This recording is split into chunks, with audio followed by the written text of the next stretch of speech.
Hello, and welcome to Talks on Docs, a documentary review podcast where the co-hosts and guests discuss, review, and give recommendations on any and all types of documentaries. Episode 37. For this episode, we will be reviewing the following docs. Sean selected Netflix, Filmworker. HB selected Amazon Prime, The 24-Hour War. I selected Netflix, Bob Lazar, and Area 51 Flying Saucers. We also speak about a lot of other things during this podcast, so I'm sure you will enjoy. Thank you for listening.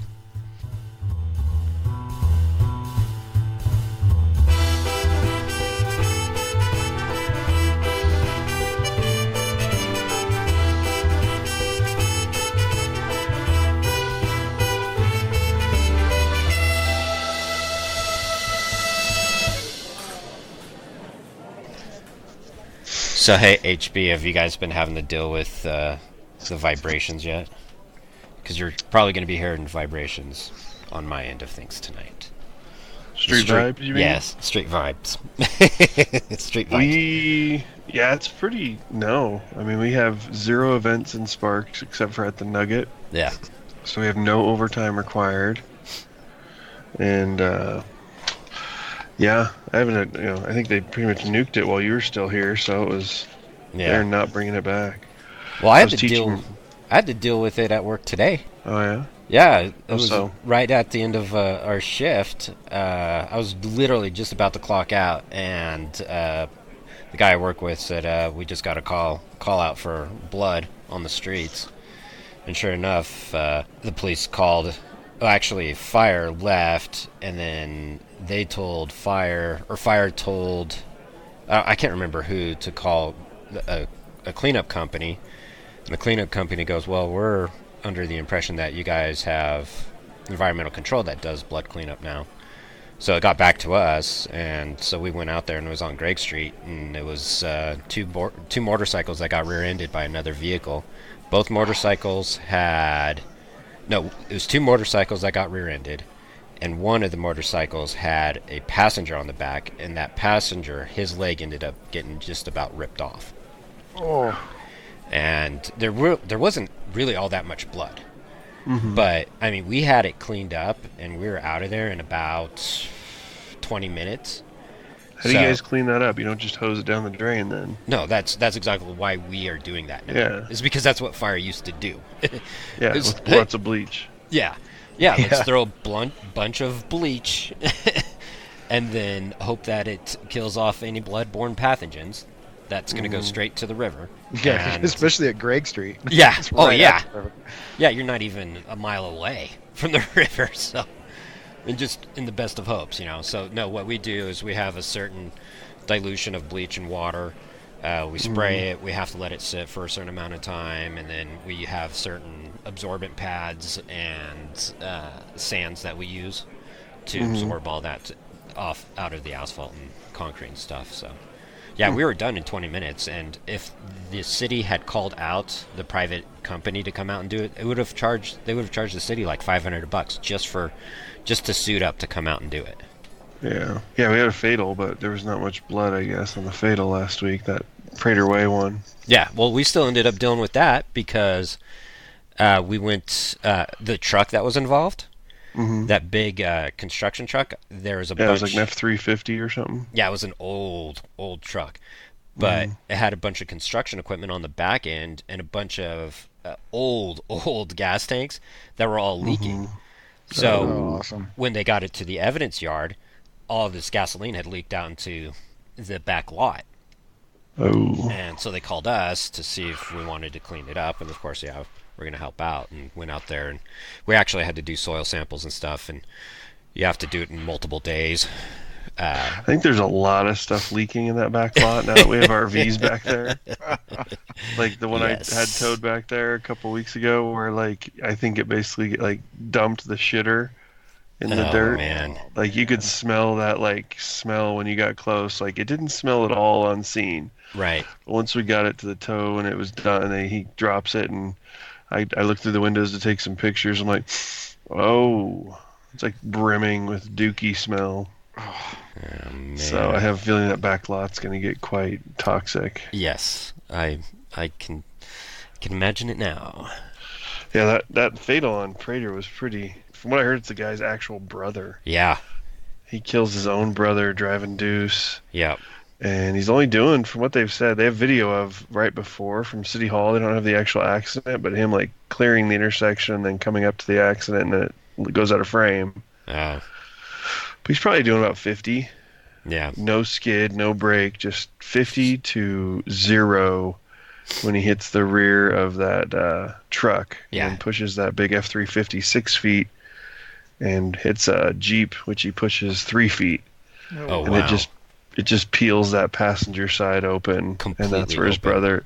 Yeah. And it looks like his brother was slumped over, like sleeping, kind of like cuddled up on his right side. Oh, so hopefully he didn't know it. Yeah, he was facing the window because all of his damage, all of his injuries are on his left side. So he probably just died in his dreams. Yeah. Well. And we booked the guy within less than 8 hours of the accident, so he was totally fine. Wow. Did you have to do any of the follow-up on the... No, I got called in at like 2:30 in the morning for that one. So I was... And English was like, hey, I just need you for traffic control. So me and Kevin Lake went in at 2:30 and stood around walking the whole perimeter and dealing with the camera crew that were total... Oh. Channel 8's a bunch of a-holes. Channel 2 is pretty cool. Channel 8 was like, I need to talk to your supervisor now. We need non-camera. Channel 2 had already asked that, and they were like, hey, can we get non-camera? And I was like, let me ask. And English is like, it's just me and a couple mate guys, so we're busy. So I tell Channel 2, and they're like, okay, all right, well, we'll just meet at the station for that one. He's like, yeah, we'll do a media release there. Channel 8's like, who's your sergeant? I'm like, Curtis English. And he's like, and he's a sergeant? And he's not doing it on camera? I'm like, yep. Okay. Like, he was just a dick. So, Channel 8, I don't know what's up with them. They were dicks back in the days, too. Well, that's the one that Sully got in trouble with when he mouthed off to him at the shooting there on Blue Haven. Yeah. I think that was the one Sullivan. Oh, Mowbray's and... Yeah. And Sullivan got mouthy with one of them and just being a smartass. And as Sullivan can be. And it kind of came back to bite him in the butt, but it was funny. Man, I was sick Tuesday and Thursday, or Monday and Tuesday. I stayed home. I heard, yeah. I put myself into a NyQuil coma for 2 days. Uh-huh. It actually worked pretty well. Yeah, that's when I know it's coming, I'll usually, take like a Theraflu or two and then drink some bourbon, and that usually puts me out for a couple, 8, 12 hours. Yeah. Put a bunch of blankets on top and try and go to sleep. Yeah, because I remember my dad used to, when he got sick, he would just lock himself in the room, and we would not see him for 48 hours. Just no word from Dad. And I've never been that way. Okay. And I've never been that way. I've always tried to fight through it, go to work and do everything, but then my sickness would last for 2 weeks, Yeah. Just miserable for 2 weeks. And so this time around I was like, I'm at a job where it doesn't really matter if I call in, So my new supervisor, or my supervisor, I've been there, 3/4 of a year now, and there has not been 1 week that he has been there for the full week. Wow. He has not worked a full 48 hours for the entire year, since February. That's funny. Your tax dollars at work. Right. Yeah, and last week I felt guilty when I went in on Saturday, and the doctor's like, hey, you should take a couple days, you want a note? And I'm like, no, I got a trainee and we're short-staffed. She's like, when aren't you short-staffed? Right. And so I just dove. I literally every morning I took my illegal stuff, the stuff that you make meth with, as she put it, and my brain went blank. Sudafed? Yeah. Yeah. My Sudafed, my moxicillin, and this benzo something she gave me. Yeah. It helps, it relaxes your throat so you don't cough as much. Yeah. Oh, yeah. Since she's like, well, I want to give you the codeine. I'm like, well, I'd like some purple drink, but I don't think I can do that at work. So she's like, yeah, probably shouldn't shoot a gun while you got that in your system. So let me give you this stuff. Yeah. So Yeah, so I tried it this time with doing just the 48-hour, just quarantine myself and keep myself on NyQuil for the whole 48 hours. And there's one point, it was during the night that I woke up from the baby crying. So I got up to help change the diaper or get a water or get a bottle or something. I don't know, but my head was so out of it. It wasn't like drunk. It was like robo-dosing where it's like balance was all off. My timing was all off. It was weird. And I was like, oh, I've got to get back to bed. And so I passed out for another 6 hours and then continued the pattern there. But I feel like I recovered from the sickness so much quicker doing that the way my dad used to do it as compared to fighting through it for 2 weeks. yeah. You ever listen to Dennis Leary when he talks about NyQuil? Big N, small Y, big fucking Q. The Q is talking to me. The Q is talking to me.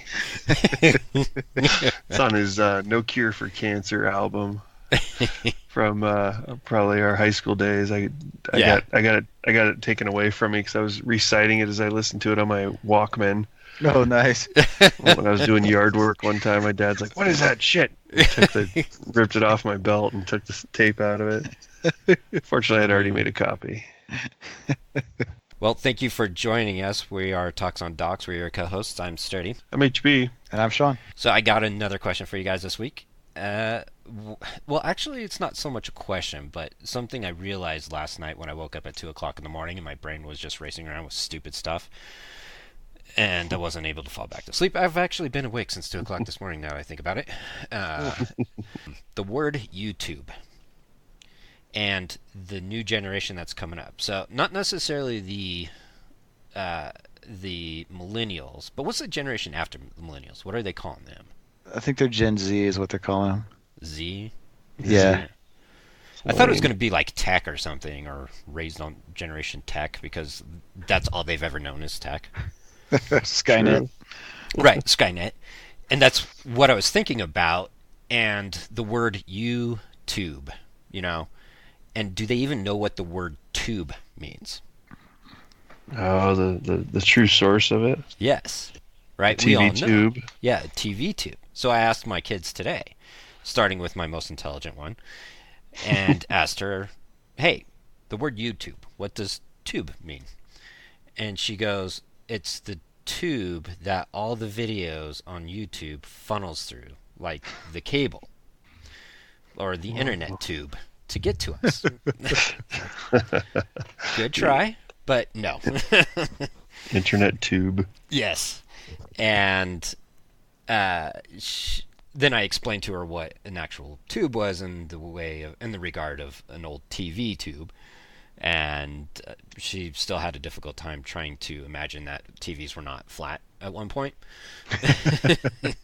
Do you own any tube TVs still? No, I haven't since we've had our kids. So That's funny.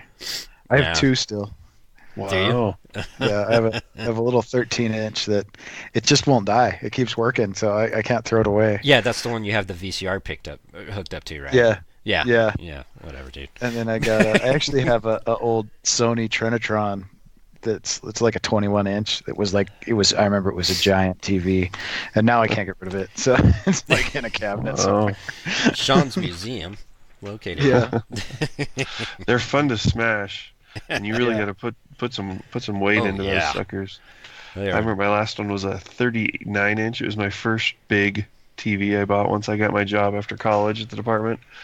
And it was legit. I thought I was the bomb. Bought a big entertainment center for it and everything. Yeah. And then trying to get that sucker out of the house was like toting a anchor. Oh yeah, they're so heavy. Yeah. I asked Caden the same thing, my oldest child, what the tube of YouTube meant. I'm trying to think of what her response was. It was somewhat clever. It was similar to Kaylin's, of like it was a tube that all the videos were funneled through, similar to it, but hers was a little off. So, and then Asa's, when I asked him, he's second grade, so when I asked him about YouTube, his answer was a lifesaver tube, or a life preserver tube, like you're saving yourself with YouTube or something. That's how he pictured it. Well, that was their logo forever ago when they first came out. Was like the square box with the tube screen silhouette. Right. Yeah. But these Is that even a thing now? no, now it's just the red box with the play symbol Yeah, on it. play symbol. Yeah. It's just interesting that this up and coming generation, like, they have no concept of what tube means when you say YouTube. Times they are changing. Yes, they are. Very quickly. All right, you guys ready to go into Apple Podcast ratings and reviews? Sure.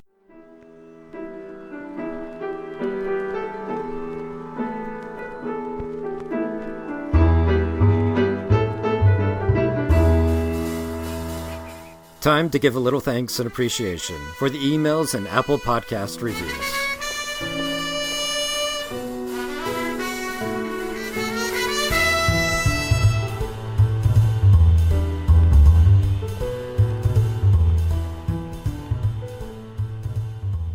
All right, we do have one Apple Podcast rating review.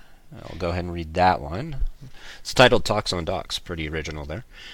It's got 5 stars. It's from Ace Photo New York, and this is actually one of the directors, Amy. She's the one that did Salvage, and Todd and Eric interviewed her with me. And she was a blast. She was so much fun to talk to. She goes on to say, I enjoyed a really engaging conversation with Sturdy and the gang when they interviewed me about my documentary Salvage. I've done many interviews in support of the film, and this was one of my favorites. The guys were knowledgeable about film, fun and easy to talk to, and it was clear that they were champions of the genre, and especially indies like ours. So, thank you, Amy, for that podcast review. We greatly appreciate that. No emails this week. We did get downloaded in our world domination quest.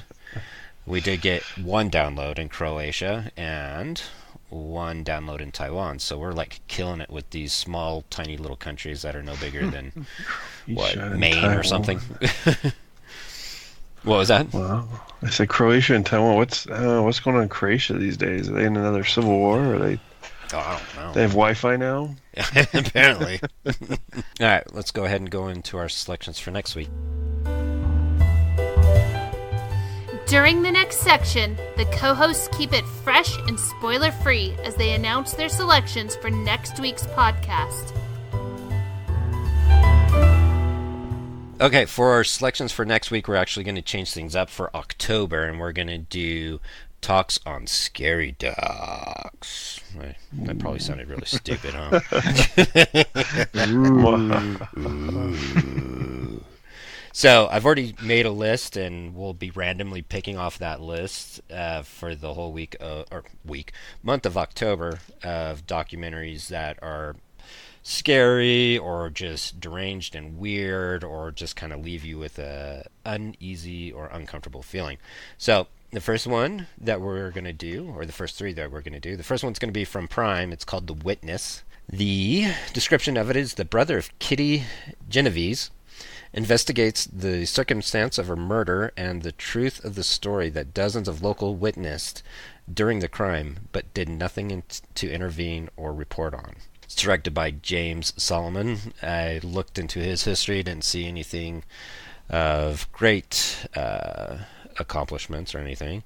It's a 7 out of 10 on IMDb. It's got a 90% Rotten Tomato meter score, and a 77% audience score on Rotten Tomatoes. So the scoring's really good.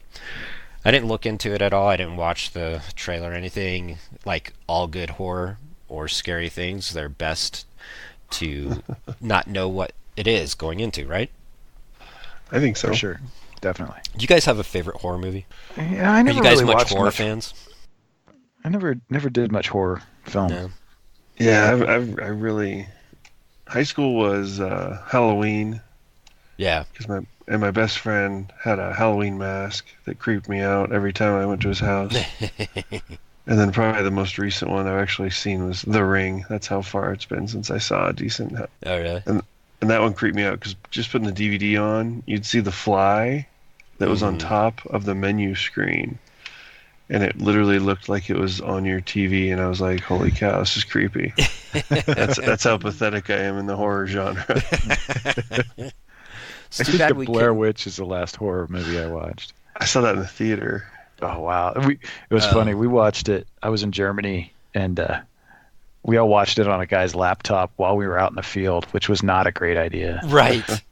It really creeped us out. There's loaded weapons nearby. Yeah, you're standing out in the rain and that night, just like, oh man. Yeah, that wasn't very smart. That's like going to a lake, camping, and watching Friday the 13th. You know, it's too bad that we don't have Todd to get onto our Halloween suite here, because he's a huge horror fan. He's seen a lot of stuff. So yeah, I grew up on Friday the 13th and Nightmare Before Elm Street and all the Freddys and Jasons and yeah, Halloween. That was always playing. We were always trying to rent that one. Underage, we actually had a connection. One of the video shop across from our high school was ran by one of the parents of one of the kids that we went to high school with, and he worked there, and he would just literally just slip us whatever movies we wanted all the time. Wow. Nice.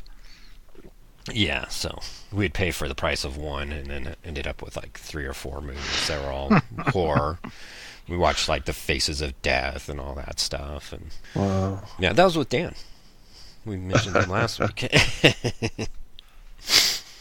All right, so our next selection is going to be on Netflix, The Nightmare. Not Nightmare on Elm Street or anything like that, just The Nightmare. A look at a frightening condition that plagues thousands, sleep paralysis. Have you guys ever heard of this? Oh, yeah. That freaks me out. I don't know that I've experienced it, but I've been kind of close to it before, I think. Paralysis. Yeah. Yeah. Have you heard of this, HB? Yeah, I've heard. I the closest thing I've ever experienced is I think what everybody has, where that falling sensation and they jerk themselves awake probably right as you fall asleep. Yeah. But I've never had the conscious like paralysis feeling during a dream or anything. Yeah. I've had one time in high school, I'd fallen asleep during the middle of the day at my dad's apartment, and it was like I was fighting a demon inside of my mind.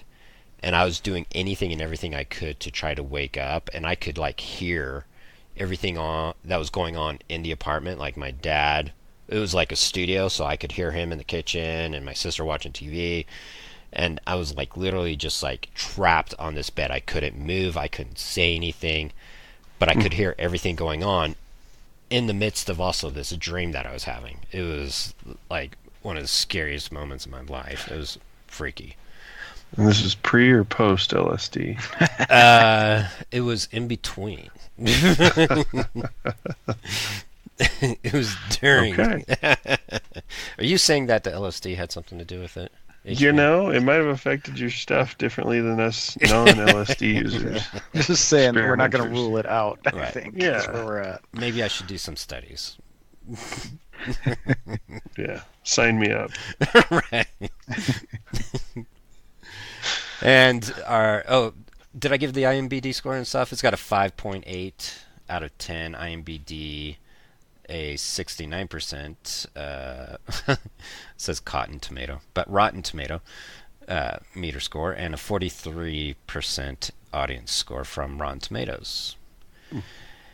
And I hear little footsteps coming down the stairs. I'm sure Quinn is going to pay me a visit here shortly. And I'll go on to the next one. It's going to be on Tubi. And again, that's a free app that you can download and watch Docurama on. Hi, Quinn. What are you doing? I'm doing podcasting, so can you go back up to the room? No. You got to be upstairs. Okay. How old's Quinn? How old are you, Quinn? 6. Yes. I am taking care of 6 kids all by myself tonight. But I know how to do this. It's called divide and conquer. You separate them into their separate areas of the house, and it actually stays pretty calm.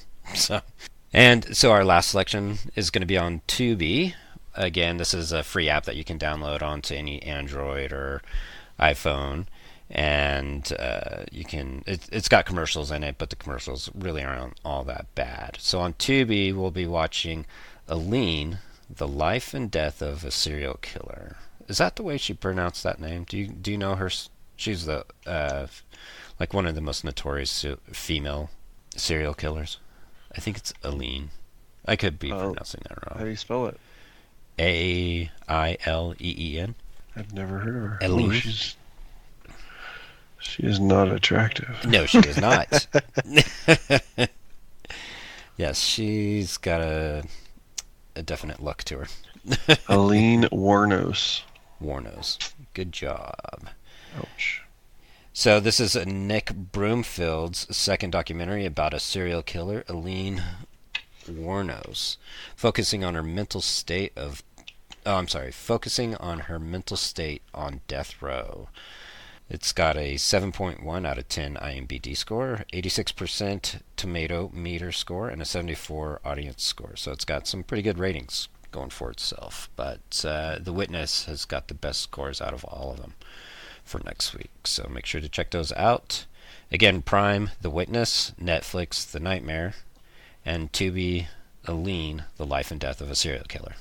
All right, let's go ahead and go into our shorts. That sounds weird, huh? We're going into our shorts. Should I read Stay out of my that? shorts. What? Stay out of my shorts. Stay out of your shorts. Yes. Into our individual shorts. Yes. Are we going into our individual shorts or sharing pockets here?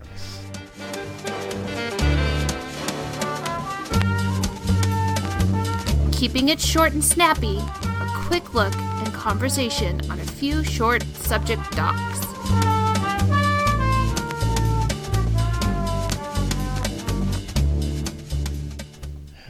I've got to change the title of this.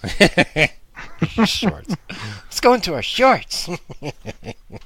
Okay, for our selection on our shorts, it's on Vimeo. It's called Scary Stories, a documentary. Scary Stories, a documentary, The Pitch.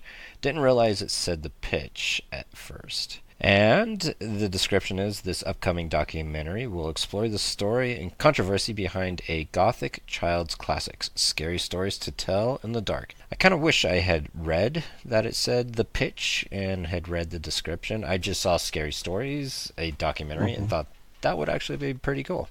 So I solely went on title alone before when I selected this, because I was looking desperately for anything that would kind of go hand in hand with our talks on scary docs that are coming up in October.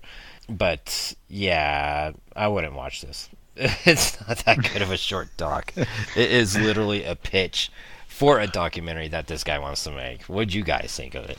Yeah, he's obviously a rookie trying to make his first pitch, I think. Yes, he is. I can't believe he didn't do second takes on some Yeah, stuff. I think, and maybe work out a little bit beforehand so you don't breathe heavy from walking up the stairs. Yes. I thought so there's a scene of him walking down the stairs. Yeah. He literally sounds like he's going to die. Yeah. Yeah, he's gasping for air. Yeah, he's obviously in some big town like Chicago or New York. I couldn't quite make it out, but yeah, he is gasping for air everywhere. And he's like in a good, strong pace in all these scenes of him walking and trying to describe this documentary he wants to make.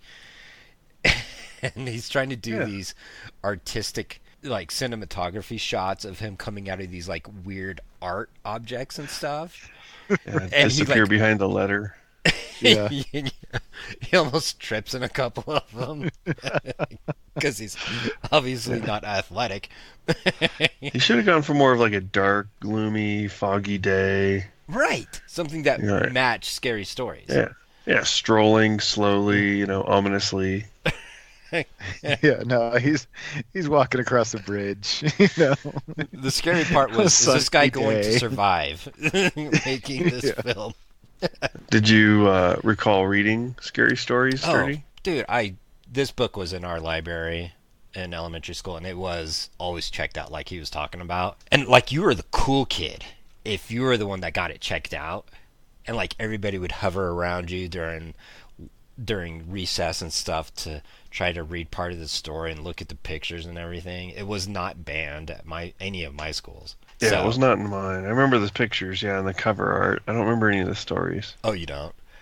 No. I remember liking it, though. It was cool. They were cool stories. They weren't scary, but they were, like, cool. Not supposed to read it cool, Right. Right. I'm surprised, like, half of the pages weren't ripped out by the time it got to you, because you were 4 years behind us. And I wonder what year that book was published? I think it was 'Cause like it always seemed 81 or something. Okay, so it was like a fairly new book when Sean and I were in elementary school. What's your background? I'm sure your parents didn't let you read it, huh, Sean? No, we didn't get. No, I remember seeing the book. I never read it. Never even peeked into it, huh? No, because it's the book of the devil. Yeah. We weren't even allowed to trick or treat, so. What? Yeah. Oh, Sean's dad is a soul. pastor. Leave him alone. That doesn't mean you can't have, a fun costume. Like, my kids haven't been anything scary yet. They've been trains and cars and mater. So you're judging Sean's dad. He's a good dude. Met him one time. He's a good dude. We just we didn't trick or treat. Halloween wasn't our thing. I'm down with no skulls too, but I'm all down for free candy even more. See, my parents were totally into Halloween. Like, we always had the scariest house on the block. Oh wow. Yeah, like the whole family was involved in this thing. My dad would dress up in this kind of like Grim Reaper style type of costume, but you couldn't see his face. Mm-hmm. So basically he had rigged a wire system inside of a black robe and had like a black cloth that came over the front of his face, and the only thing you could see coming through that cloth was two beady little red eyes. And the rest of him was just pitch black. And he had all the little magic tricks where he could have like flame come out of his hands and stuff. And he had a Jacob's ladder, one of those electric Jacob's ladders where it has electricity going up. It's a Jacob ladders box where it's a electricity strobe that goes from the bottom. There's basically two electric probes that come out of it, like antennas. And it has the little electric spark that connects at the bottom, and then it sparks up to the top. It goes zzz, zzz. Okay. Like an old Frankenstein and yeah, that kind of thing. Yeah, I'm sure my sound effects like totally brought it to mind, right? Put me in the moment. Put me right there. And I still have the record that my parents used to play in the background. It was all these scary... All the old scary sound records? Yeah, the scary sound records. And my dad would set up the sound system and everything. And my job, because I was a little kid in elementary school, is I would hide behind the door. And we had one of these walkthroughs or breezeways in our front door where he would put a rope through the crack of the door up to the top of the breezeway and over a pulley, which was hooked to a pillow with a ghost blanket over it. So nobody knew that this ghost was up there hanging off of this pulley. And the second they would turn around to leave the front door, I would drop this pillow on top of him, this ghost pillow on top of him, and just like freak the hell out of these kids, man. I mean, our house way was... in depth. Oh, dude, it was so much fun, man. Every time somebody rang the bell, you had this 3-act movie. Oh yeah, it was like a 5-part thing, man. Because it was like I would open the door, and so it looked like the door was opening itself, and my dad would walk down this walkway to our front door, and he'd like be throwing these flames out of his hands, and there's the Jacob's ladder thing going off. Wow. Yeah, and the scary sound music in the background. We're busy eating pizza, and it's like, dang it, who's going to answer the door this time? Yeah, man, it was so much fun as a kid with my dad and Halloween and stuff. He just got so much into it. So I mean, okay, off the rails. Is that what you were saying last week? Yeah, totally. This makes me want to read the book again. Does not make me want to watch the documentary. So Yeah. there's the movie that just came out though. Oh, really? You guys know that they made a movie. And Film adaptation was released August 9th, 2019. yeah, and it's what's his name? And it's PG-13. Yeah, Toro. Oh, is it Guillermo del Toro that did Yeah. it? Oh, Yeah, wow. yeah. I can never say his freaking first name. I always stutter the hell out of it. That'd be cool. Yeah, dude, it looks really good, and I'm so surprised that they made it PG-13. But I've heard like good things about it, like for it to be like it's like one of those great movies to use as like if you want to get your kids into like horror movies, like your teenage kids that are that 15, 16. if you want to get them into that genre, this is the one to use, is scary stories. Right when they're emotionally unstable to begin with. Right. Push them over the edge. That won't be happening in this house. My first horror movie was Friday the 13th. No, I'm sorry. Nightmare on Elm Street, the second one. No, third one. Yeah, I remember seeing Pinhead, whatever he's in, with Hellraiser. Is that what that's called? Hellraiser. Oh, I can't remember much of it, but seeing him and then a couple of the characters that are in it, oh my, it just sent me, like, that was like it. I can't watch a horror flick for like 5 years. It just creeped me out. I was probably, I don't know, 12, 13, 14. Sorry. Nope, not my thing. So I think Poltergeist was my first horror movie. that's PG-13. Is it? Yes. I couldn't have been that old. I was, yeah. I don't know when it came out, but I think it was in that first block of movies that were the first PG-13 movies. Because you remember when we were like pre-teens, that's when the PG-13 rating came out. It was either PG or R, and then they came out with PG-13. And I think Poltergeist was like one of those first in the first couple of years to come out as PG-13. Oh, you're talking about Pinhead and Hellraiser. The first San Diego Comic-Con I went to, they debuted Hellraiser, and all the actors were there in makeup. Oh, wow. Yeah, for one of the halls there. And this was when San Diego Comic-Con was nothing. It was like just starting to like really get big. And the dad that took us, it wasn't my dad, it was my buddy's dad. He was like totally into horror movies. So we went into that and watched that whole thing, and they showed like previews and stuff to Hellraiser. And I think it was Hellraiser 2 that was coming out at that point. I'm not sure. Yeah, but it was really cool to see those guys live in costume. No, thank you. I went to a Star Trek convention once with my mom. So, what did you dress up as? Nothing. I wasn't that cool. My mom wore her Vulcan ears, and I really didn't want the Star Trek stuff. I wanted to meet the Flash, so I got an autograph from the Flash. Sean, have you ever done any conventions at all? No, I've never done that. I'd love to go to C2E2, the Chicago one. All the people that listen to Pop Culture Leftovers go to it every year. It's too early this year, though. For 2020, it's in February in Chicago. And a cold day. Yeah, and I was thinking, well, maybe I could take the trailer, and I was like, man, there's probably going to be weather and run into taking the trailer, and then I'm going to... there's no trailer parks in Chicago at all that you can go to. So it's just like, either I find somebody's driveway I can pull into, or do the Reno style and just pull off into the industrial area. Yeah. Dump my stuff down, dump my black water down the storm water, so it goes straight out to the Great Lakes. Yeah. That'd work, right? Yeah. That's what they do here in Reno. It's all from the earth, just putting it back in a different place. Right. Yeah, you believe that, dude. Go ahead. All right. So yeah, this is not a good short by any means. No. That's funny that we all kind of picked up on the fact that this dude was totally out of shape and shouldn't have been doing this. I feel bad for him because he was obviously into it and excited. Oh, totally. But like the first like paragraph that he reads, he like stumbles over his words. And it's like, why wouldn't you just do a second take? I mean, yeah, you're trying to get people to give you money to make a documentary. They try and be a little professional. You know? Right. Act like you know what you're doing. Right. There is something called editing when you're doing something like that. You know, it's not like they got to pay for the film or anything nowadays. If you filmed it in Canada, you could probably get it paid for by the taxpayers. That is correct. Which we learned last week. So much we learned from documentaries, you know? It is. Yeah, okay. All right. You guys ready for the breakdown? Yes. Yep. Yeah.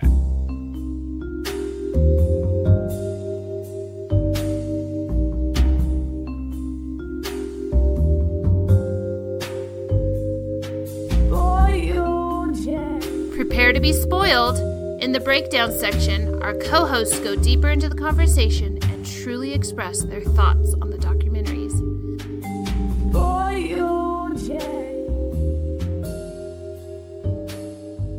Actually, I'm gonna go grab another beer. I'll be right back. All right. Make sure my wife is still alive. I think she's still over there. I need to check into my auto insurance and see if they pay for... I guess there's some auto insurances out there that will pay for Uber rides if you've been drinking. Really? Yeah. Jake, the guy I work with, was telling me about it. I've never Ubered or any of those. Yeah. I have yet to do it too, because I feel like I turn into a millennial when I do that. If I do that. I just don't trust it. Like, I know everybody does it. I even have a buddy that does it. Oh, drives it? Yeah, and I've been to calls and everything, but like we went to Vegas, what was it, last year? And Sarah and I told her from the go, I was like, nope, I'm not doing it. We're gonna do taxis everywhere. Mm-hmm. And we flew in. It was easy. Like, you swipe your card, it's like legit. There's rates. Yeah. You know, they got like TVs, and they know, like, a good old taxi driver can tell me some raunchy stories or some good steakhouses to go to. So, and of course, we got like, everything from a white guy to an Italian guy to an Indian guy. Right. Some guy from Nigeria. That's typically what I get. Some random dude from Nigeria. Yeah, but I just didn't. I don't know. I don't feel comfortable getting into somebody else's car. Like, I'm like, they're gonna kidnap me, and I'm gonna have to smash their head into the wall. That is, it weirds me out too. It's a generation. Yeah, it's got to be like a generational thing, because like the millennials are all over it, man. Yeah. But yeah, no, they were saying that there are some auto insurance companies out there that if you tell them before or after, like if you use an Uber and say, hey, I used this Uber because I was drunk at a bar and I didn't want to drive home, they will cover like all or a percentage of the Uber drive. I wonder if it's like the accidents where you get like 1 or 2 free, and then they're like, okay, you need to go to alcohol counseling.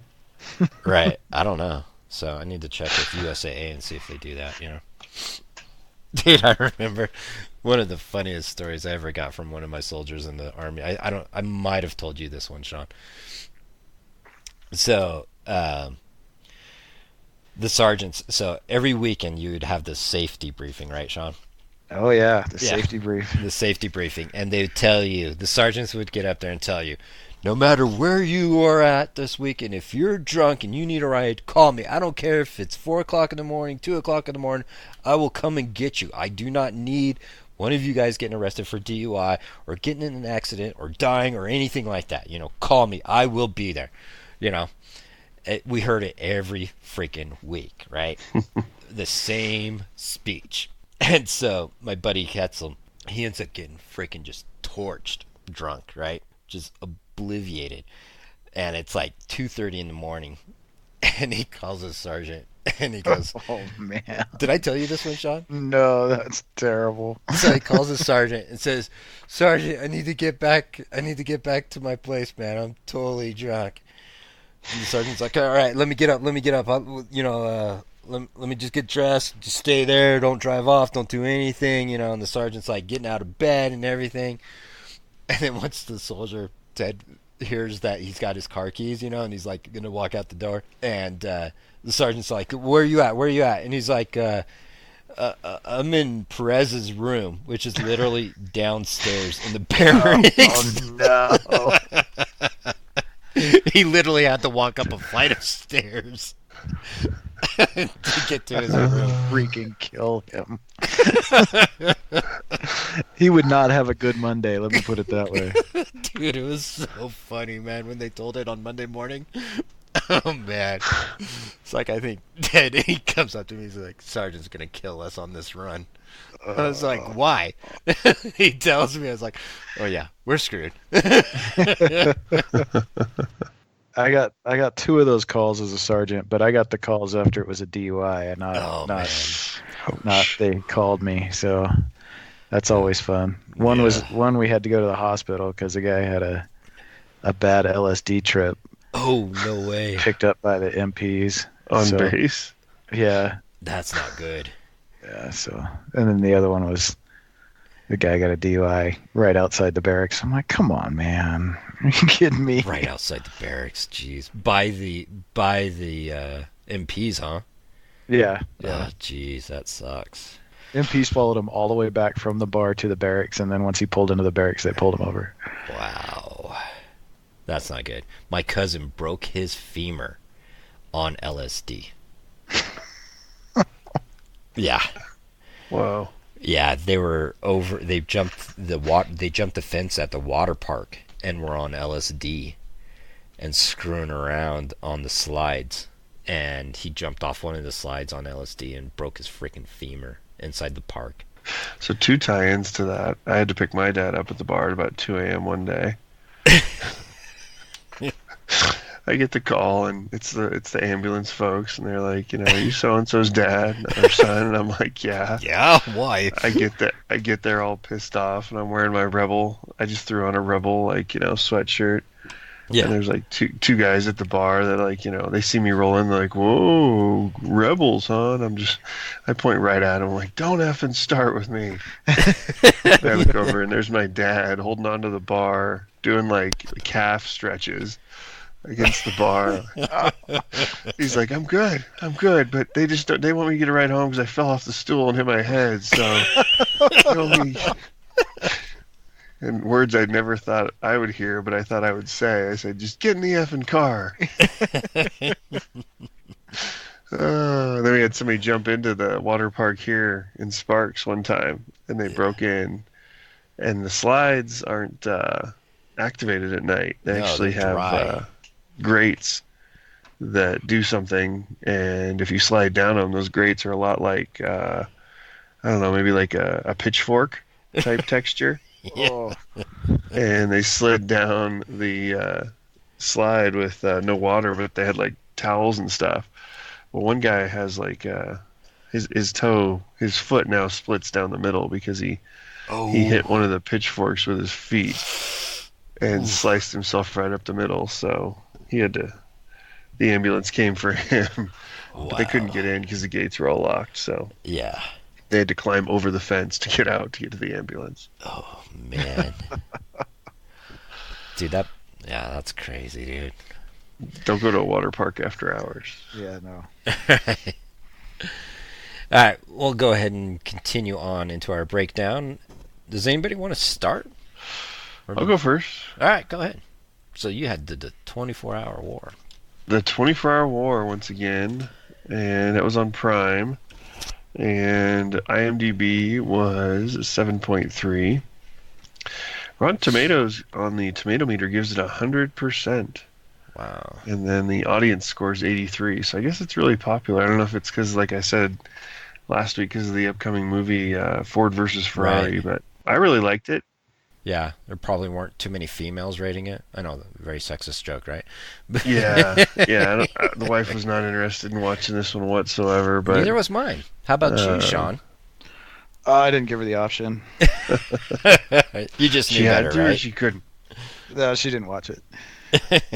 Yeah, I mean, I liked it. I didn't know some of the history behind it, and I knew the history about, how some of the guys got into racing and how what's his name? My name just went blank. Shelby. Yeah, Shelby. I knew he got out of racing because of his heart and how he was popping nitro pills, but yeah.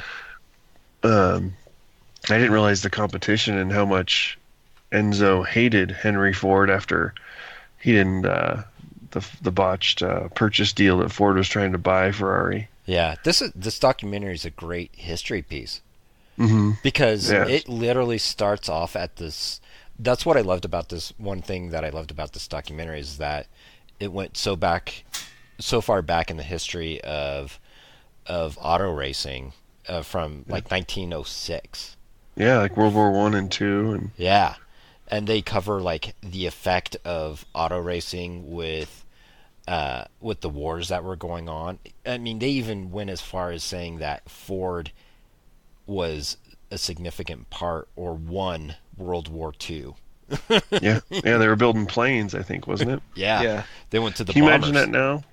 How big of a war would it take for Chevy and Ford and GMC to start building choppers and tanks and planes? Like, just unbelievable. Well, first they would have to get bought out by the government like they did in the Well, GM's housing still industry. owned by the government, so Right. So they could just tell them, hey, we need a bunch of Hummers built. Let's put some armor on them this time. Yeah, I really like the old footage. There's tons of old footage in here from the old races, and some of the quotes interviewing the old race drivers. And I thought it was one hilarious moment was when they were saying how Henry Ford was really big on the Le Mans start. You have to run to your car. Yes. And you're supposed to get your seatbelts on. And Henry Ford was saying, I don't care if it takes 30 minutes to get your seatbelt on. You're not driving until you do. Yeah. And the driver's like, none of us did that. Right. You get it on when you get it on. But for so many years, they did it without seatbelts, and it was like common. It was just like common practice to like not care about the drivers because you expected them to die at some point in their career. Yeah. From these races. Yeah, they have the one race where the guy dies in like the pre-trial, and they're all like, he was pushing it. Right. And then they play the intro like to the race, and the announcer doesn't even talk about like, hey, we lost a racer yesterday. Yeah, it's just like a common thing. Yeah. Yeah, and they all burn. Yeah, the one guy had survived six fires. Yeah. And he was just like kept on going. It was just like a common thing. There's another movie with Heath Ledger, I want to say, and somebody else, and they play two racers, and one of them isn't American, and he gets torched, and he comes back and races, but he is literally like a scar tissue, just head to toe. I don't know what that would have been. And he comes back and races again, like they have a head-to-head type competition against each other throughout the years. They're always battling each other, and he just gets torched, and the other guy's just winning left and right, and he comes back, and they're just talking about how much pain he's in because his body's made of scar tissue at that point. Wow. So, yeah, it's crazy. I mean, if it was you back in those days in the early 1900s, would you have worn your seatbelt or not if you had the option? I'll be honest, probably not. Yeah. Yeah, I don't think I would have. I mean, you had just as much chance of dying with your seatbelt on as without it. So yeah, because they had a couple of those pictures where you could see the driver like a couple of yards behind the vehicle that was just engulfed in flames because he got tossed from the vehicle. That was the only thing that saved him, was getting tossed. Yeah, you're just hoping there's not a tree around, but you're hoping you do fly out of the vehicle. Mm. Yeah, so I'm with you. Like, they had no concept of crash zones, crumple zones, any of those things. None of that stuff. Oh yeah, in those early races, there's 15 spectators got killed, 12 spectators got killed. It was ridiculous. It was crazy. Yeah, I don't remember which year it was, but they had all that footage of the car that went into the main viewing box of the race, and just it's like the air races here when the plane crashed into the audience here, of just the audience being engulfed in flames. It's just like, oh my gosh. Yeah, and one thing also about this movie, it goes into how small Ferrari really was. I just always assumed it's Ferrari. They're loaded. They have tons of money. Right. And I didn't realize they really weren't the Ferrari we know today. They were much more of a race focused Ferrari, and they made the minimum amount of cars they needed to sell to the public. Mm-hmm. Well, they started off as solely racing. Mm-hmm. And then I thought it was funny that their focus was just sell enough cars so we can keep building race cars, and Ford was build enough race cars so we can sell cars. Right. They were the exact opposite of each other. Totally. Yeah, if you're at all into racing, I actually watched this. I did watch it with my son, and he was quite entranced by it. The races were he loved them. So, this is a really good documentary. It grabbed me right out the gate. I mean, from the very beginning, it was a good doc. Yeah, even outside of it being racing and fast cars and all that, just the tempo of the documentary was really good. The interviews were good. They did a really good job of blending between interview to racing scenes to old footage. And they also did a really good of balancing the race as well too, because you had this war between Ford and Ferrari, and they had a good balance of interviews between Ferrari guys and the Ferrari family and the mechanics and the racers of Ferrari, and Ford too. So it was not sided whatsoever. So that's one thing I really loved about this one too, is just how balanced and how well paced it was too. I mean, outside of racing, it was a great documentary in the aspect of building this documentary. Yeah, I thought it was interesting. It shows there's just a total difference between European, Italian style. Like, they were just buttoned up, looking just polished and proper, and talking all proper. And our guys are just, I mean, they weren't slobs, but they were just casual. And the personality-wise, I feel like the Italian, European folks took it way more serious than the Americans did. Yeah. They were being interviewed. It just shows that difference in a European society, I think, versus American society. Yeah, well, yeah, the Italian Ferrari was all about heart, and the American side was all about business. Yeah, the American guy leaves. Yeah. But Beaumonti, or he literally just jumped ship, just because he thought he could make an extra buck or something. So I definitely recommend it, and if you're a race fan at all, I'd require it. Yeah, it's just a good around documentary altogether. Yeah, for sure. Yeah, I mean, I really didn't have anything that I felt was poor about it whatsoever. There was nothing negative about this one. It deserves all the good credit it gets. All yeah, right. and I would recommend it for anybody, just anybody that wants to history documentary. I mean, it hits everything, like you said, Sturdy. Yeah. You don't have to be a race fan to like this documentary. No, yeah, I mean, they're the parts that they cover in the way of World War I and II. Yeah, it's informational. You learn stuff about that war. Like, how were these planes built? Oh, Ford came in and built these bombers. How devastated was the industry of Italy during World War II? All of it. Yeah. All of it was demolished, and they ended up having to rely back onto America to help build them back up. Yeah, Yeah. Who made the Shelby Cobra? Where'd that all come from? Yep. Yeah. Carroll Shelby, and some of these famous names you see on parts now, like Bondurant and Andretti. People don't know who they are. They just know a name. Right. So, which one would you pick? The Mark II or 4? I'd go with the 2. I mean, I like the original. They started getting a little just generic, I thought, just way too into the speed tunnel stuff. Right. With the 4? Yeah. What about you, Sean? I like the fact that the Mark IV was basically all factory parts. Like, you could go and get that's part a good for part. That was cool. Yeah, that is a good point. I like the philosophy behind the Mark IV, but I like the style of the Mark II. And the Mark II is the one that had that baby blue color and the red on white, and that's the one I saw that crashed on the freeway a couple of years ago. It was like a replica, I guess, of or it was colored like the Mark II that won the So, race. do you guys ever watch the show Top Gear? Have you ever seen that show? Uh-huh. Yeah. So the one host, Clarkson, he's a big fan of Jeremy Clarkson. He's a big fan of the GT. He's actually like his favorite American car. Right. And but they show how hard it is to get into this damn thing. Yeah. Because of the way the door like cuts in on the top. Yep. And you can't really open it far enough if you're in like any sort of normal parking lot. Like, you need to be like 2 spots to yourself.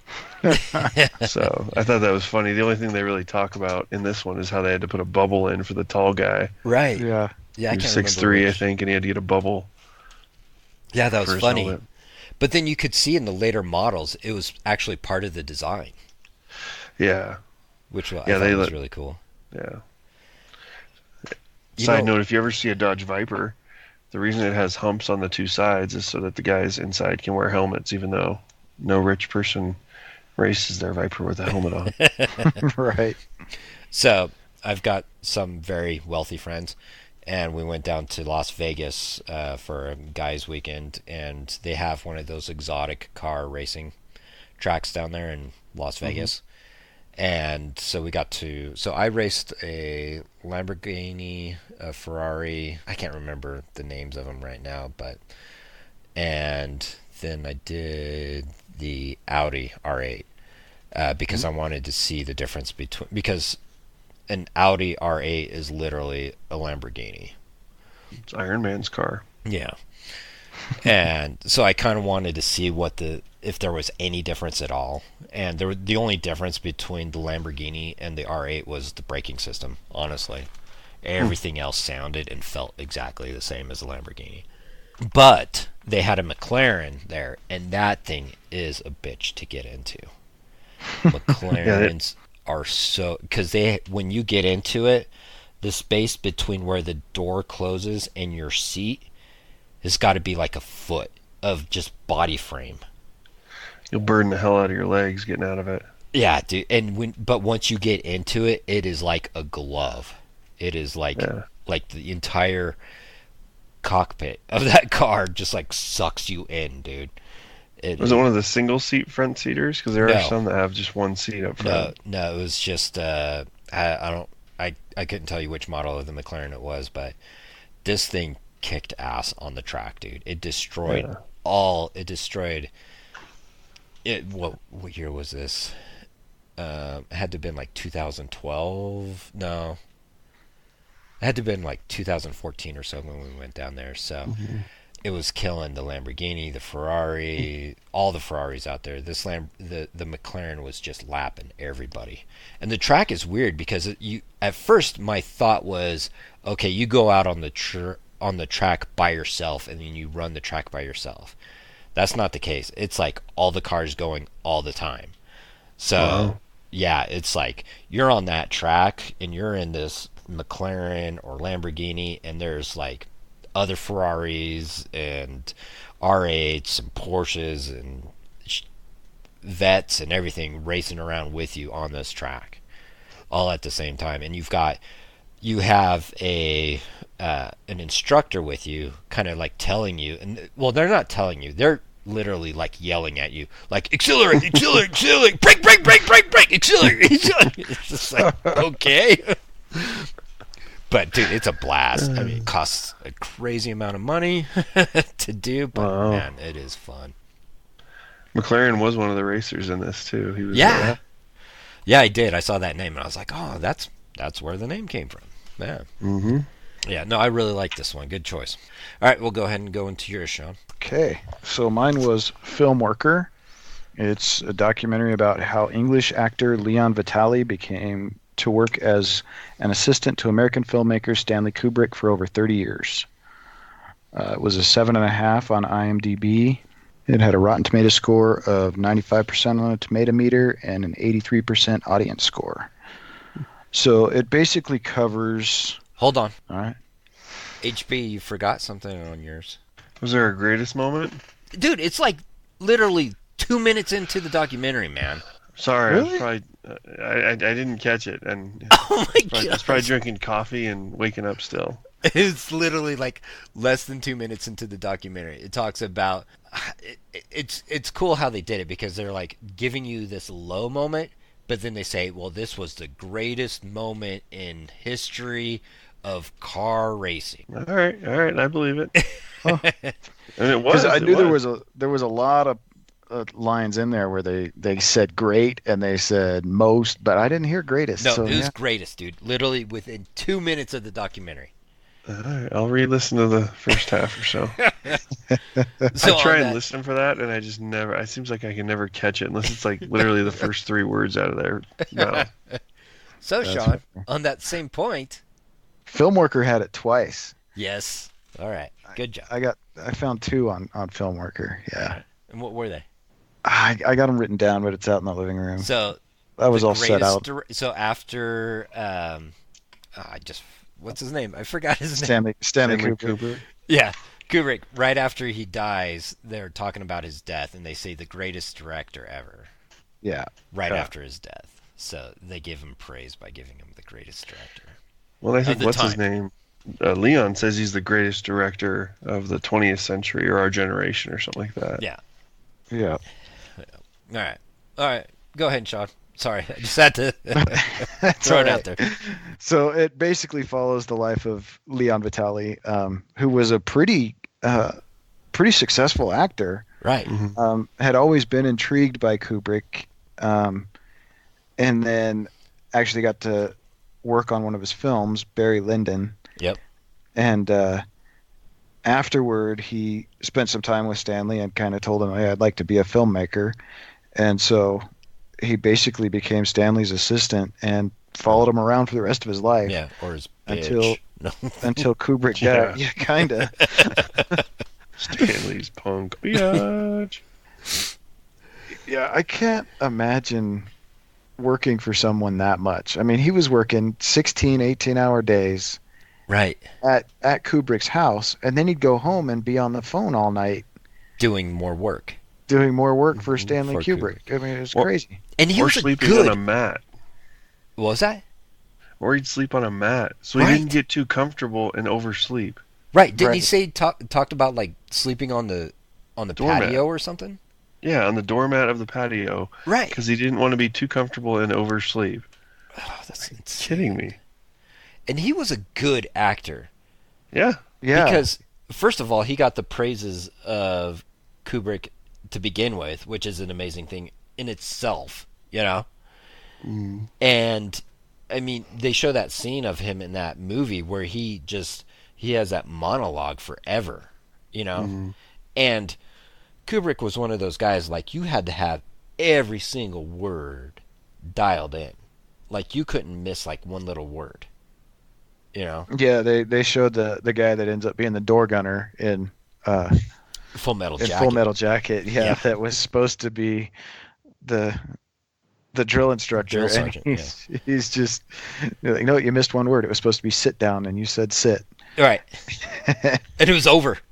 Yeah, that's it. You're done. You're done. That was way the right decision because they were totally different Oh, yeah. types of characters. And the one that whoever that guy is and we all love, he was it. Yeah. Oh, Arlie Army is the perfect guy for that. Totally. Yeah. He was definitely the perfect casting for that by far. So, Yeah. what are your guys' favorite Kubrick movies? Well, definitely Full Metal Jacket. Okay. I liked 2001, but that is the slowest movie I think ever made. Right. It is slow. It's very intriguing, and you know, obviously the cinematography and everything is amazing, but it's just so slow. Right. That's one of those movies you have to keep your mind in line with the time that it was released. Yeah. Because that was pre-Star Wars. Right? Is it? I'm fairly confident. 75? I might be wrong, but if you guys want to Google that, but I'm I looking at thought it was prior Star Wars. But so what's yours, HP? It's got to be Full Metal Jacket. I have distinct, memories of that one and watching it, and it was that one. And then actually, I didn't realize it was his until this documentary, but Eyes Wide Shut. Yes. So I have not I remember seen watching that. Yeah, I was in college, so I got to watch it without parental supervision. I was a freshman, like totally on my own, and it's a very TVMA. Oh, totally, movie. dude. Yeah, Especially sure. for Kidman and Cruise, Yes. big names, and it's just like, an So, orgy at times. dude, I have this story. So Jen and I had just started dating, and this was like I think our second or third date, right? And we went out to the movies, and Jen is the most, probably next to Sean, probably the most pure person I've ever met. No, She's got me beat. but when I met her, very innocent, very pure, very just raised in the church, just very few flaws in her life, right? And we went to the movies, and I don't know how I got things mixed up, but we walked into Eyes Wide Shut, and it was one of those scenes where it's all the girls are topless and they have like literally nothing covering their crotch area, and the guys are all in their disguises or whatever, It was the most uncomfortable moment in our dating season. This was walking. Who's this douchebag think I am? She says. Right. Like, what movie are we going to see? I'm out. Yeah, I totally forgot that was one of his, and I've never seen it. So. Yeah, I've never seen it either. Yeah. But my favorite, so Clockwork Orange was my first experience. So I think that will always stick as, and don't, yeah, I know, it explains a lot of why I am the way I am. Shut up, Sean. I haven't seen that one, but just the clips I've seen, You I have want not to seen see it Clockwork now. Orange? Yeah. Okay, it's a runner-up to freaking Eyes Wide Shut. Oh. Like, yeah, it's very disturbing. Like, I think the first scene is a rape scene. Oh. Okay. Like, that's the opening scene is a gang rape. I don't think Sarah will want to see that then. Dude, yeah, it's a very disturbing movie. And that was my first experience of his. But as a director and the artistic take that he took on it in the time that he made that movie was very bold. Well, maybe not bold, but maybe it was just like that was the times. It would never pass in this day and age by any means. But that movie is just, there are so many scenes in that movie that just like really stick to me even to this day. Seeing it really young, we were maybe sophomores in high school when we watched that the first time. Mm-hmm. And then Full Metal Jacket is definitely my second, and then third would be Shining. Oh yeah. The Shining is a great movie. Yeah. I love the scenes. 1968, by the way, is when 2001 was released. All right, so right on. Knew it. All right, what else about this one, Sean? So it's kind of it's a little sad, especially at the end. Yeah. The Leon was the only one that really knew everything about Stanley and Stanley's perfectionism and how to do everything right. And they put together that exhibit in LA and didn't even talk to him about it. Didn't even ask him anything. And he took like 35 different people to the exhibit. Yeah. Just to explain everything. And he was not upset about it, that nobody asked him, but it was kind of sad for me to see he had devoted his life to this. And just that nobody really acknowledged that he was as big a part of Stanley's film as Stanley was. Totally. Mm. Well, he ended up finishing off Eyes Wide Shut for him. Yeah, he finished Eyes Wide Shut. He was the one that got everything remastered for DVD, for 4K. Yeah. He was the one that actually got the color grading right and got the sound right, and Stanley had nothing to do with any of that stuff. Yeah. Other than the original and what he wanted it to look like. But yeah, Leon was the guy behind the scenes that made it all work. Yeah. Mm-hmm. Did anybody else think there was a similarity between Leon's acting days and how he looked, and his shortly thereafter and current days look, and a methamphetamine pre and post poster? Yes. He went through the meat grinder. I'm like, dude, you could have been a model, actor, Brad Pitt, of the 60s and 70s. And your son is obviously just like you. He looks just like you. Oh yeah, he did. And Duplicate. You look like Keith Richards, snorted you and vomited you out. You are a poor bastard. Yeah, he said at one point he was down to 65 pounds. Yes. That's crazy. Yeah, dude. That's like, who's that method actor that does that crazy weight loss? Not Joaquin, because Joaquin just did it for the Joker, but Bale did it for, Christian Bale did it for what the hell? Metalworker one. Yeah, Metalworker. Dude, name something else though. Yeah, Metalist. It's the Fighter. It's not the Fighter. No, Machinist. Machinist. Yeah. And dude, it is sickening how skinny he got. Mm. Yeah, and that's how this dude ended up looking at towards the end. And his kids, his kids, like, the pictures are of him at his desk, and his kids are playing, doing kid stuff, Totally. and he's just working away. And there's stacks of film and stacks and stacks of boxes, and it was amazing that the kids were playing with as like props for whatever imagination thing that they were playing. Yeah. I wonder what that drum set was. Was that like 2001: A Space Odyssey and kids playing drums on? Right. Probably. So, were you guys shocked when they? Because they were about halfway through the doc before they talked about him having kids. Were you shocked that he had kids? Oh, totally. Yes. I thought there's no way this guy has time for a life. Yeah. Family, kids, all of that. Yeah. I was like, there's no way. He was intimate with a woman 3 times at least. Yeah. I don't know when he did it. Right. Out on the porch. Yeah, on the dog mat of Kubrick's house. Yeah. Yeah, dude. That's just insane that somebody would give so much of their life up to a director. I mean, a very successful and well-known director, but literally sacrifice his entire life for him. But he says at one point, like, he literally says, people will wonder and people will ask, and all I can say is, I wanted to. Right. I wanted to do it. Yeah. I don't know.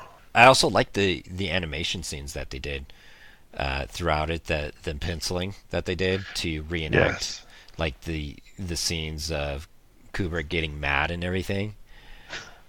Yeah, Those Leon really snoring or trying to sleep.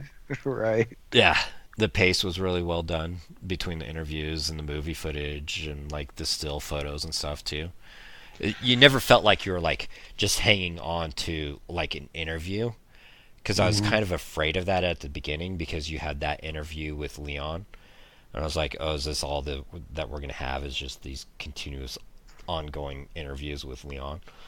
But they had so much old footage of like on set, and then they would break it up and do it with the still photos and stuff, and they kept a really good pace between all 3 of those forms that I felt were really smooth and very well played out as well too. Yeah, I thought it was interesting learning about Leon. I think he did have somewhat of a, I don't know the term, but I mean, it sounds like his father was borderline abusive and died, and they were all happy about that.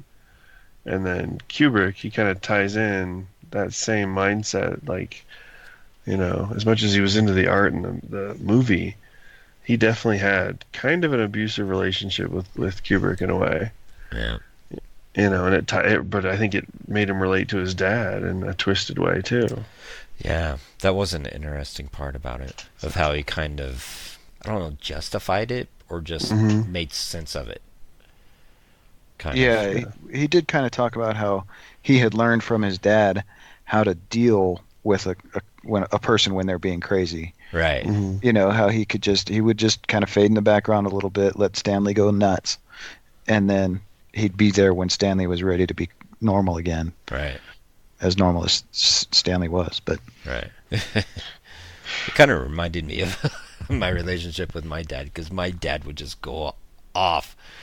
I mean, just have these very explosive moments, and my friends would just get so scared if they like witnessed one of these things of my dad just like blowing up, just like volcanic explosions, and I would sit there and just like laugh at my dad in his face, because I knew it was just his way of processing it, you know. But my friends were just like terrified, thinking that I was like about to get punched, you know, or my dad was gonna kill everybody on sight, you know. It was just that bad. And so I kept on like having those memories in my mind when he was kind of talking about those moments with Kubrick and his just becoming just overly upset and aggravated with like either the actors or the scenes or whatever it was that was going on, you know, and that how Leon learned how to basically just kind of just roll with the punches kind of thing because of what he experienced with his dad. Yeah. So yeah, it was good. I would recommend this for anybody that's interested in film making or Stanley Kubrick or anything like that. It's a interesting doc, and I'd definitely recommend it. Yeah. So would I. I'd recommend it. It does. The beginning of it feels a little slow. I don't know what it was about the start of it. I was like, okay, this is just going to be kind of a slow building documentary, or if it's just going to stay slow. But when you look at the full value of the documentary and how well they do set up the documentary, I think it's definitely a good documentary and a recommendation. Yeah, I'd give it a recommend as well. I liked the build up because I liked it. That was the most we learned about Leon was in the beginning. Yeah. And then the other high points that I liked was some of the famous actors that you'll recognize from his films and their interviews and takes on Kubrick and Leon too. All right, we'll go ahead and go into our last one, and that was my selection. It was Bob Lazar, Area 51 and the Flying Saucers, which you can find on Netflix. And the description, 1989, physicist Bob Lazar broke the story of Area 51 and the U.S. government's work on alien spacecrafts. He blew the whistle, shocked the world, then went silent until now. So mysterious. It's directed by Jeremy. This guy's got a long last name or long name. He's got like 4 freaking names that he has to put out there. Jeremy Kenyon Lockyer Corbell, and this guy is like a fanatic when it comes to UFOs, conspiracies. When you look at his IMDb score, all of his documentaries are about either one or the other, UFOs or conspiracies, government conspiracies, and so on and so forth. So this is a very one-sided documentary for sure. I know that Bob, the director was on, what's his name? The MMA guy. He has his big podcast. Joe Rogan. Yeah, Joe Rogan. I'm sorry. Bob Lazar was on there. Was Bob on there? Okay. Yeah. Did you listen to that one? No, I didn't realize that's what it was because you can't keep up with Joe Rogan. They're 3-hour podcasts. Well, the first hour is freaking advertisements. Yeah, so if it's not a name I recognize, I typically don't listen to his because it's too much, man. It's too much. Right, after the first hour being advertisements. Do you listen to him, HB? No, I tried once, and I can't keep up with his cadence, and his delivery just drives me nuts. All right. So, anyways, that's how I ended up hearing about it. I don't listen to Joe Rogan that much. It was just like one of those happening moments, and then the whole Storm Area 51 thing happened 2 weeks ago now, and I kind of put it out there that I was going to it and stuff, just on Facebook, just as a humorous thing, because just to have fun and poke fun of it. So I picked it just to see what it's about, and I heard actually good things about it. There are good points about this documentary. I do like the animations that are in this, the computer generated stuff that you see at the very beginning of the documentary is really cool looking. There's a lot of eye candy, I guess you could say, in this documentary. It's well paced, but it's very one-sided. It's all about, and it's not about UFOs. It is literally about Bob Lazar and his story of him trying to get this story out, or his story about working for, what was the name of the company or the area? It wasn't Area S4. 51. Yeah, S4. So he was working on S4, and back in, the 80s? Yeah, because 89 is when they broke the first story. Yeah. So he's working out, or he comes into the business after the crash in Area 51, where they have collected these UFOs, and some of them are functioning, some of them are not, so his job is to reverse engineer the basically antimatter. Yeah, the antimatter, which is like literally not even a term at that point, right? And so yeah, he's an engineer. He's on the engineering part of the physics of how this these UFOs work and function and stuff, but he deliberately describes how Area 51 is broken up into certain sections of scientists and none of them know each other or talk to each other or know what each other are doing. So there's only an elite, I guess, government officials that know the full story of what's going on. So he's just one little piece of the pie of all this when he breaks this story of being a part of this out at Area 51. And I mean, there are some good things as a director. He is definitely overwhelmingly infatuated with these UFO stories and stuff, but he does do a good job with the cinematography is really good. The interviews are really good. I do like the timing of everything that he does is really good. I just wish he would go outside of his infatuation of UFOs and conspiracy theories. I think this director would do really well in other areas if he could just break free of this stuff. If you're into Art Bell, or what was the Art Bell? George Knapp. Yeah, George Knapp. And what's the name of that radio thing with Art Bell and George Knapp? I remember Art Bell. I used to listen to him on Graveyard. I'm trying to remember the name of his show, though. Yeah. Did you ever listen to that, Sean? Yeah, I think it's still on, isn't it? Yeah, I haven't done late night shift in a while, but right. I got into it when I was in college because I was working Graveyard in college, and I got into Art Bell before Art Bell went into his silence or whatever he did, and then Knapp took over. But they interview him, Knapp, for the first portion of it. What did you guys think of that interview of him in at his house in that like indoor pool? Yeah, what was that all about? Can you find a place that's more echoey to do this? Because my indoor pool is not quite terrible enough. Coast to coast. Coast to coast. Coast to AM, coast. There you go. Thank is. you, Sean. Yeah. Coast to coast with Art Bell. Yeah. Yeah. Good. Yeah, but at first I thought it was an effect that they were putting on his voice to kind of like match the theme or feeling that they were going with the documentary, because there's so much echo effect on it, you know?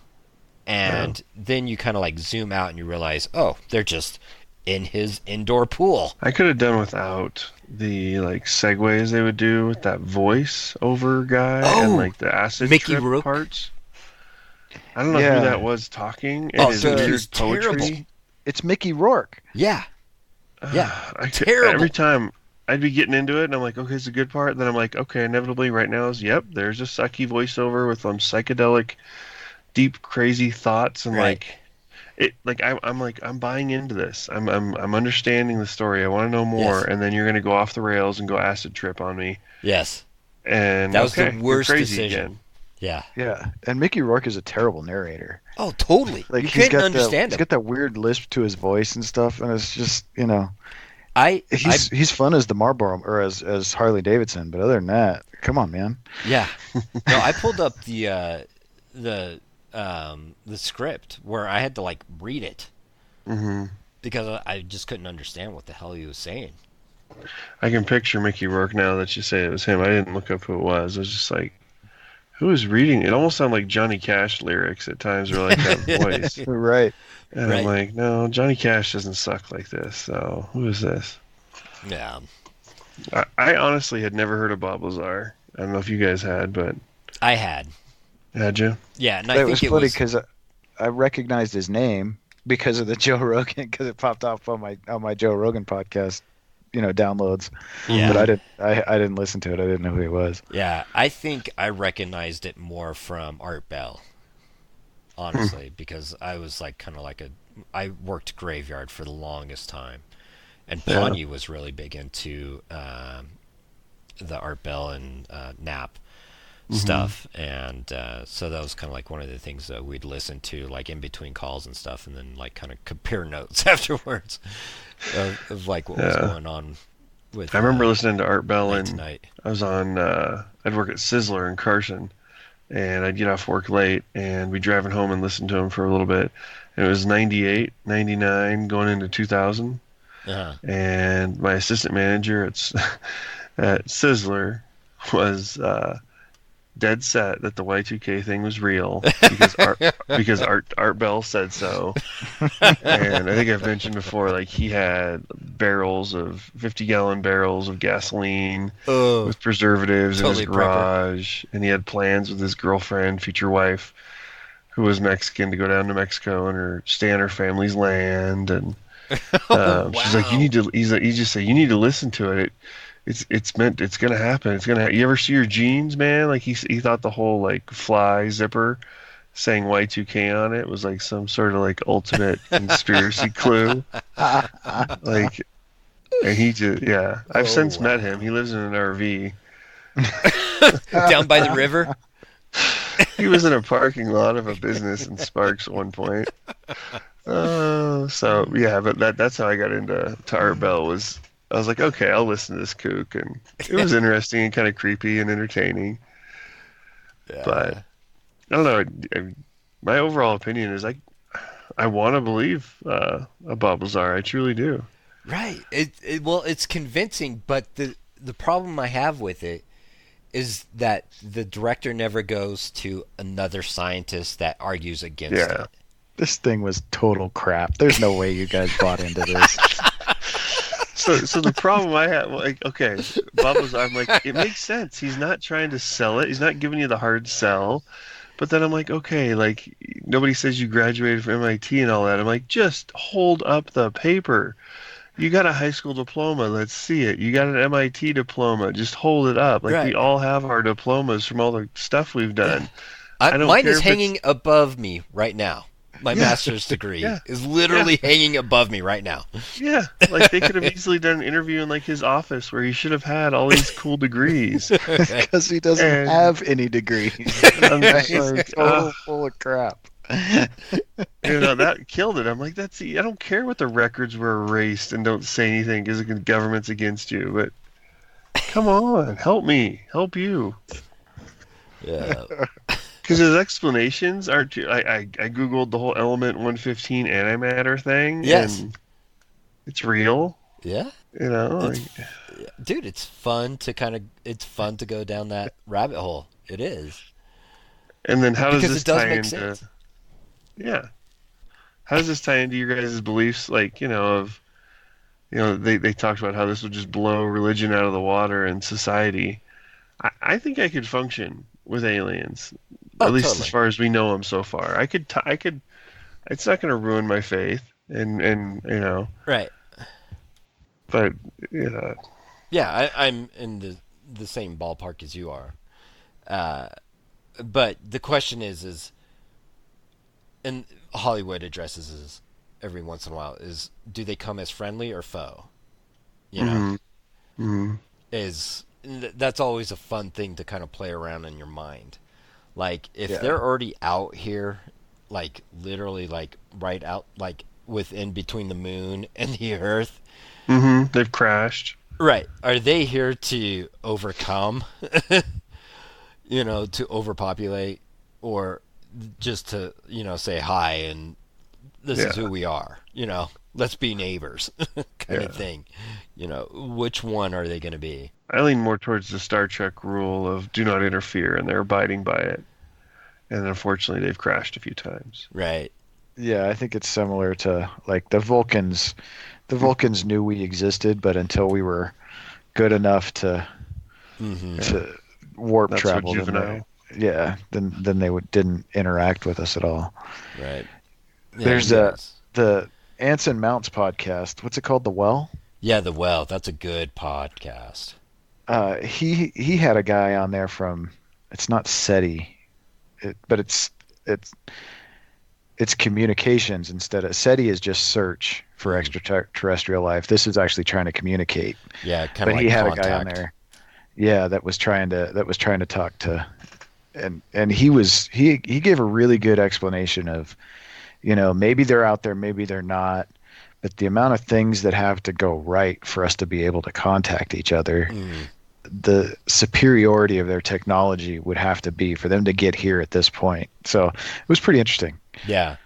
So yeah, if anybody out there is in a creativity or, just deep thoughts, The Well is actually a really good podcast for that. Thank you for bringing that up, Sean, because that is one that I definitely look for every week to see if they came out with a new one, because that is a really good documentary. He's one of my favorite actors, and my wife's, only because he's so sexy looking, but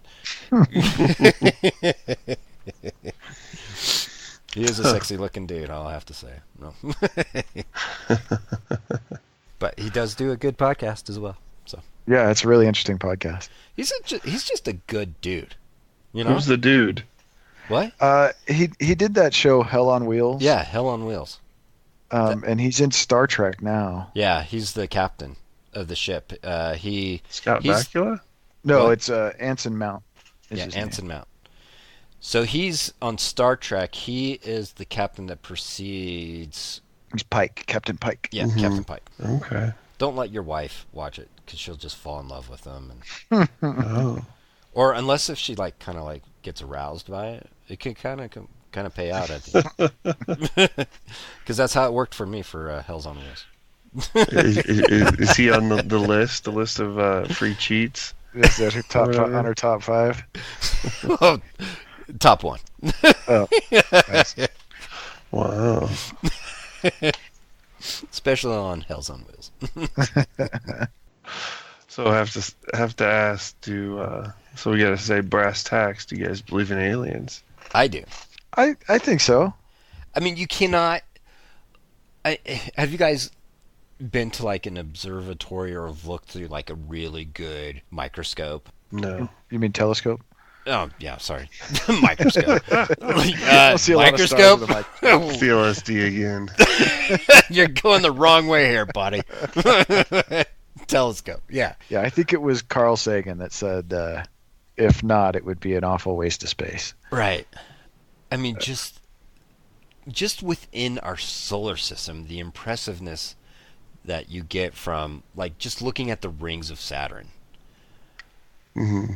And realizing that's really there when you see it with your own eyes, Mm-hmm. And then you just look at all the galaxies beyond that, and it's just how could there not? The odds are just so against you to believe that there isn't something else out there living, And so I definitely believe that there's other life out there in these billions of galaxies, that have other billions of solar systems that have billions of more planets, and I mean, how do you not have more life out there? Yeah, I'm with you. That's kind of the same mode of thinking. Just the odds, playing the odds, and how self-centered is it to think that we're the only one roll of the dice that God put out there. Right. I definitely think there's something. I question why, and what it's going to take if we're ever going to even truly meet each other as societies, as races. Yeah. Yeah, I think your chances of life being out there are better than bingo. Well, and if look at it from look at it from the other perspective. If we are the only intelligent life in the universe, how terrible are we? How much are we wasting? Yeah, how much of a waste is the rest of the universe? I mean, the best we can come up with is bingo. Come on. Yeah, and we can't get past our own 8 or 9 planets. We can't get farther. That's just too depressing to think about. There's got to be somebody else out there. Yeah. I do hope they wear clothes though, and they're not just gray. Yeah. Well, I love how Star Trek really gets into it of okay, so we're carbon based, right? So there's other life. There's other elements that you could create life out of silicone, and what would that look like, A silicon-based lifestyle as compared to a carbon-based life, and what would that end up creating? And Star Trek does a really good job. Did I say Star Wars earlier? No, you said Star Trek. Okay, yeah, Star Trek has done a really good job of kind of addressing those differences. of what are the elements of life built out of? Is it carbon or is it silica or whatever it may be? So it would be really interesting to see that as well too. Well, they say they're going to Mars by like 2022. So yeah, good old our local buddy Nevada lover, Mr. Elon. Mr. Elon Musk. What did you guys think of the end, like drawing, and like so he ended up doing these drawings and he also did the polygraph tests. Yeah, he passed them. Yeah. Yeah, that's because if you get hypnotized, it reinforces your fantasy. Well, if you believe the lie, it's not a lie; it's a true belief. Like that was a big part of it too. Like he believes it. Like whether he's mentally deranged or he truly saw it in a dream and believes he remembers it, he doesn't believe he's lying. Right. Yeah. He's lying. He's full of crap, but not in his mind. But in his mind, he's telling the truth. I mean, I want to believe Area 51's there. I don't see why I shouldn't believe that Area 51 exists in some form of a military base. Like everything I've seen, it does, right? Oh, I'm sure they do. Yeah, secret testing out there. Okay, so, all right. So I have personal experience. Don't think I'm freaking crazy. I was on an LSD trip, HB. Freaking just a couple of years ago, okay? Doesn't leave me prove alone. anything. I have a good friend, very wealthy. He owns his own several planes that he flies himself, and so he flew us down to Las Vegas. And when we were landing into Las Vegas airport, he was showing. I was in the cockpit with him, and he was showing me the map. He had like a digital map on the front dashboard of the plane, and showing like areas that we were not allowed to fly into and everything, and that he had to stay outside of, and certain routes that he had to take to get into Las Vegas. And he showed me that area of Area 51 on the map, and that was like a no-fly zone and everything with the military. And then he continued to tell me, he said that in Las Vegas at the airport, the only way that people get flown into that area or go to work in that area is through the airport. They have to arrive at the airport. There's a separate section of the airport at Las Vegas. These planes don't have like the all the windows are boarded up, or they're like sealed, like you cannot see into these windows, so you can like see into it. It's got its own separate entry, so you can't see who's driving into the parking lot that leads up to this part of the airport. And like the entire thing is completely secretive of like who's going into that airport, who's driving up to it, who's getting into the planes, where those planes are taking off to. The planes are completely unmarked or and everything. And when he was flying over the airport, he pointed it out to me, and I saw the planes. They were not marked. They were completely like white, nothing on them whatsoever, and they were like literally like passenger planes that were just taking a hop, skip, and a jump over to Area 51. So when I lived there, going to college, you drive by McCarran International actually quite a bit, especially from the university. And that came up in a topic with people at the school. And the only thing that we always heard was a lot of the same things, but they were all white and they had a red stripe on them. Yep, the white stripe, the red stripe, yep. And so I would always look when I was driving just around or picking somebody up at the airport. I'd look for planes taxiing to see if I could see one. Yep. I never really saw one, but that was just a concrete thing. Like, it was known that, there's people that go in. There's a separate side, secret, entrance for special people. Yep. And there's something out there, like, for sure. Totally. That is, and there's very so much land ultra, in Nevada. Yeah. So. Yeah, very ultra top secret, because like nobody drives in through the front gate. Those people get flown in from McCarran Airport in Las Vegas. But do they land like a normal plane, or does it come down like the Avengers and just straight up transform into like a Harrier or whatever? Yeah. Well, I thought that was an interesting point that he made, that Bob Lazar made about the UFOs, how they fly belly first. because of how the ships were designed and forcing the antimatter gravity pull in front. And it's like a wave. Yeah. Yeah, and I thought, okay, that's an interesting thing that I've never thought about, Yeah, I totally understood his concept, the way he explained it. Yeah. I mean, I don't know if it's plausible or even possible, but... Yeah. Make a great comic book. Yeah. I wish I don't know, if they show up and they truly are in discs, like we've seen a million times... Right. I'd be a little disappointed. I'd be like, come on, guys, really? Like, really? Like, you couldn't think of something original? Because we've known this for 60 years now. Like, you're in saucers. Like, whoop-de-doo. I want to see something cool, like, that we haven't seen before. Right. Yeah, like, Klingon ships or something, Yeah, or SR-71s or something. Like, something cool, X-Wings. Yeah. If you're in a saucer, lame. Yeah, I've always thought that out of all the sci-fi movies and things, that the Klingon ships were always the most intimidating. Oh yeah, the design of them. Warbirds are awesome. Yeah.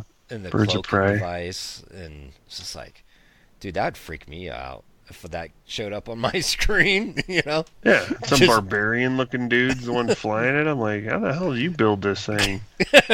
Looks like you and Genghis Khan hooked up, and now you're in space. Yeah. Yeah, that's always Klingons were pretty cool. Yeah, that's always been one of my favorite sci-fi ships. Has been the Klingon ship. Yeah. All right, cool. Yeah, it's just it kind of like the scores. The scores are like in the middle of the road. And that's kind of how I feel about this documentary, is that it's entertaining, but it's one-sided. There's good cinematography. I wish this director would go out onto something else other than this kind of stuff, because I think he would do good at other stuff. But it's. Again, the story is about Bob Lazar. It ultimately is. It's not about UFOs. It's more about him. So, that's about it. You guys got anything else? I wouldn't say that I regretted watching this, but it's a pretty weak recommendation for me. It actually put my wife to sleep twice. I was going to ask. We watched it over 2 nights, and both times she fell asleep. Right. Did she No, she didn't. She just not condone, but tell me. Step up from jackpot. Yeah, she's curious what criteria you use for picking documentaries. There is no criteria. Dude. Dartboard. It is a total gamble. It is a total gamble with me.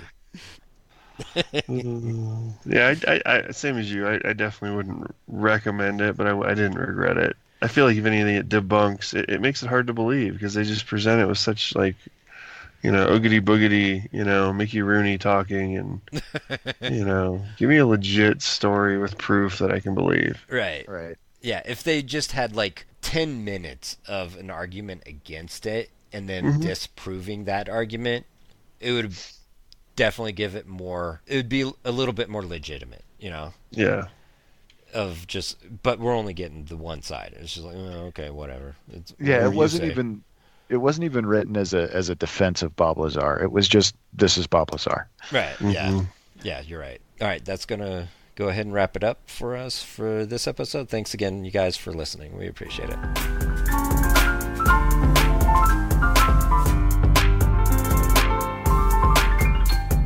Talks on Docs is a community podcast, meaning we want to get to know you and talk to you, the listeners. But to make that happen, we need you to first contact us. Please feel free to email us at talksondocs@gmail.com. Or if you prefer, contact us on Facebook at Talks on Docs or on Twitter at Talks on Docs.